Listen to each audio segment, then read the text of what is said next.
So the mechanism for halogenation follows the same pattern as we looked at for nitration. We've got generating the electrophile, then we're going to look at the mechanism, regenerate the catalyst, and then the overall equation.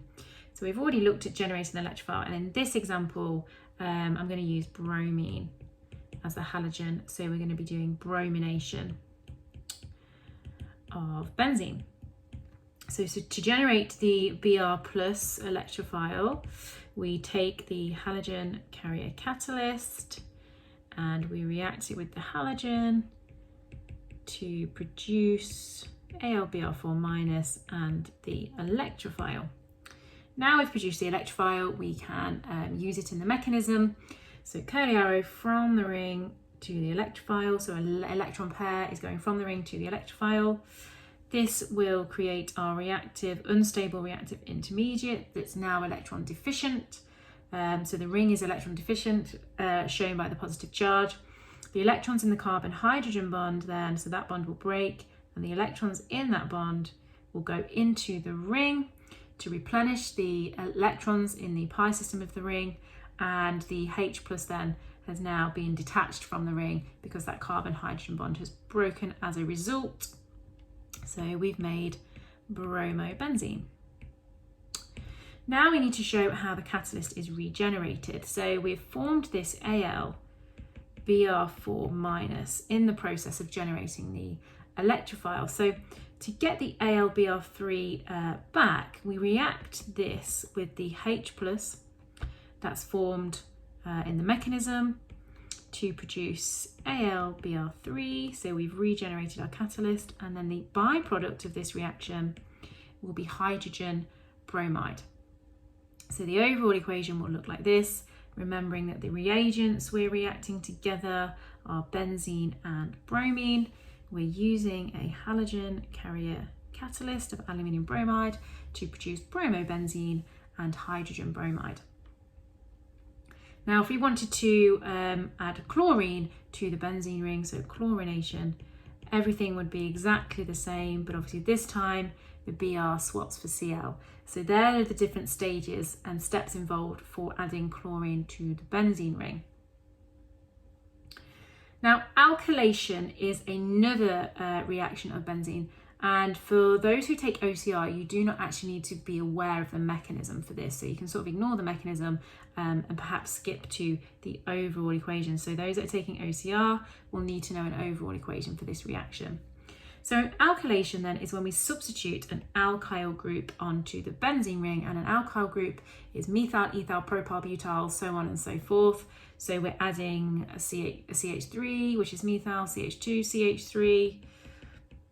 So we're substituting an alkyl group onto the ring, and the reagents in this case are going to be a haloalkane and benzene, and we also need a halogen carrier catalyst for this. And if you remember, I told you to remember aluminium chloride halogen carrier catalyst because that is used in the next two types of reactions of benzene that we're going to be looking at. So we need to generate the electrophile. So the electrophile in this case is going to be the alkyl group that we're adding. So let's say we wanted to substitute a methyl group, and that means the electrophile would have to be CH3+. So to generate this electrophile, we take the haloalkane, and because we want to substitute a CH3 onto the ring, the haloalkane that we would use would be chloromethane, because that's going to supply us with that CH3 electrophile. We react the haloalkane with the halogen carrier catalyst to produce AlCl4- because it takes the chlorine from the haloalkane, and we're now left with our electrophile, which is CH3+.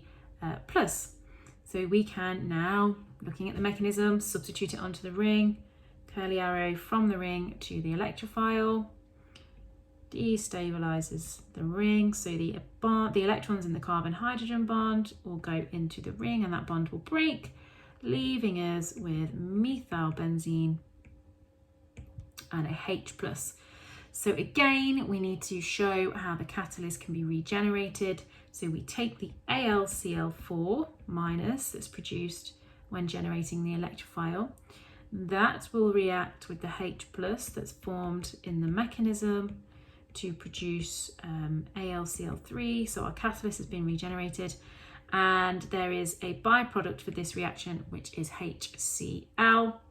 So the overall equation would be this one down here, remembering we're using a halogen carrier catalyst. So if you want to add a methyl group, substitute a methyl group onto the ring, your haloalkane should be chloromethane. If you wanted to, however, substitute an ethyl group onto the ring, so CH2CH3, how would it change? Well, there'd obviously be a different haloalkane that you would use. So this time, instead of using chloromethane, you would use chloroethane, because this will generate the electrophile of CH2CH3. So now we can use that and in the mechanism and substitute it onto the ring like so. Regenerating the catalyst is the same as before. You take the AlCl4- that's formed, react it with the H plus that's broken off the ring to form AlCl3 and hydrogen chloride. And the overall equation this time, you'd have changed the haloalkane has now changed to chloroethane, because we're adding an ethyl group to benzene to form ethyl benzene. If you wanted to add a propyl group to benzene, then the haloalkane that you would use would be chloropropane. If you wanted to add butyl to benzene, then the haloalkane that you would use would be chlorobutane, and so on and so forth. So the haloalkane needs to have the same number of carbons in it that you're aiming to substitute onto the ring. Acylation is the last reaction we're going to be looking at, and again, OCR chemists do not need to be aware of the mechanism, but they obviously need to be able to write an overall equation for this. So an acylation of benzene is when we're forming an aromatic ketone, and this time the reagents are an acyl chloride and benzene, so not a haloalkane in this case, it's an acyl chloride, because if we're forming a ketone, we need to have a carbon double bond O, and an acyl chloride does have a carbon double bond O. Conditions, again, we need a halogen carrier catalyst, and surprise, surprise, the catalyst is aluminium chloride. So to generate the electrophile, same as before, halogen carrier catalyst, this time it's going to react with our acyl chloride. Now, I'm just going to use ethanol chloride for this one. No, I'm not. I'm going to use methanol chloride for this one,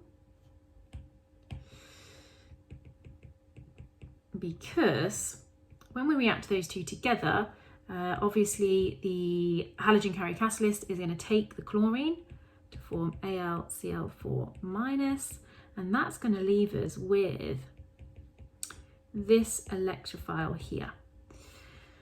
So this is the electrophile that we've generated, and we can add that on to, substitute, I keep saying add, it should be substitute onto the ring like so. Same as before, the mechanism never changes. The only thing that changes is the electrophile. So electrons in the carbon-hydrogen bond move down to there, and we're left with this aromatic ketone just here. So to regenerate the catalyst, same as before, AlCl4- plus H plus goes to AlCl3 and hydrogen chloride. Overall equation for this then, so we take our acyl chloride, in this case it's methanoyl chloride because there's one carbon, and it's this part of the acyl chloride that will substitute onto the ring, giving us this aromatic ketone here, and then obviously the other byproduct is hydrogen chloride. Now, if you wanted to add more carbons on, then you'll just change the acyl chloride that you're using. So in this example, we can see we've added like an extra CH3 onto the electrophile. So the acyl chloride that we would use in this case would be ethanol chloride, which is this, because that will allow us to then add that CH3. So that will react with the halogen carrier catalyst. So that will take this chlorine here, and we'll be left with this electrophile here. And then you can see from the mechanism that the electrophile then, same mechanism as before, we're forming this aromatic ketone here. Regenerate the catalyst again, same as before. We've got this hydrogen chloride byproduct. So here is the overall equation. So we can see then that again, it's this part of the acyl chloride that will form the electrophile and will ultimately be substituted onto the ring.